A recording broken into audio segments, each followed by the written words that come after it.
Here is what to say when you can't answer an interview question, or just simply don't know how to answer the question.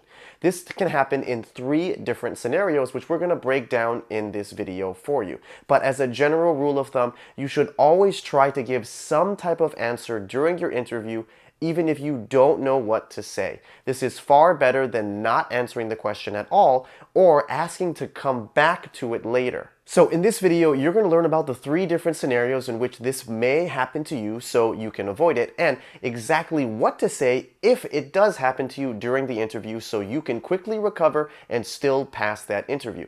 And if you want more interviewing tips and tricks just like this, make sure you click subscribe down below.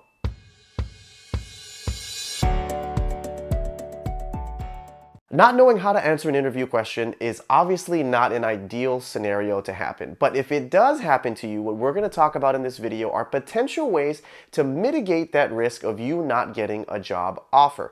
Of course, the best solution is not to have this scenario happen to you at all, and you can check out all my videos in this interviewing playlist right here. But if it does happen to you, we're going to talk about some ways where you can potentially recover. So let's talk about the 3 different scenarios in which this may happen to you. And the very first scenario is if they ask you a behavioral interview question and you can't think of a good example to share. So if this does happen to you, first ask the interviewer for a minute to think about your answer before responding. And if it's possible, announce or explain out loud why it's so hard for you to think of an example to answer this question right away.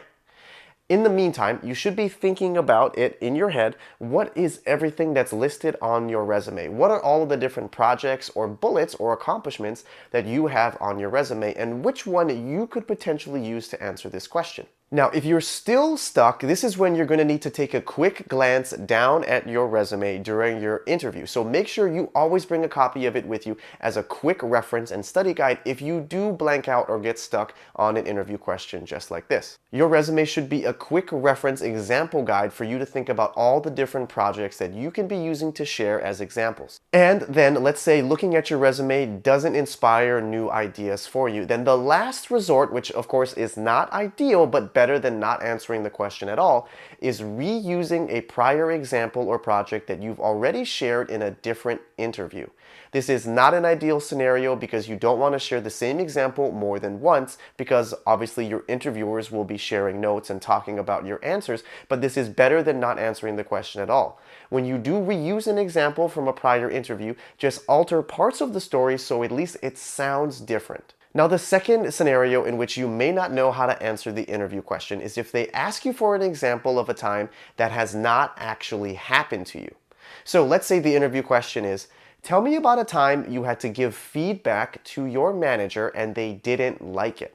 It is possible that you've never been in a scenario where you shared feedback with your manager to improve and they didn't like it, right? So you're going to need to explain to the interviewer, well, honestly, this has never happened to me because I've been very fortunate to have excellent managers who are always open to giving and receiving and implementing feedback. So in this scenario, what you're going to want to do is ask the interviewer if you can share a similar example that may still address the same point or concern. So in this case, you may ask them, can I share an example of a time instead where I shared feedback to one of my colleagues or teammates and they didn't agree with it? Usually the interviewer will say that that is okay, because the whole point of the question is to see how you share feedback and are you able to give it in a constructive manner, and how are you open to giving feedback as well. And the third scenario that may lead you to not answer an interview question is if you actually genuinely just don't know how to answer the interview question. This typically comes in the form of these brain teaser questions, like how many ping pong balls can you fit inside of an airplane?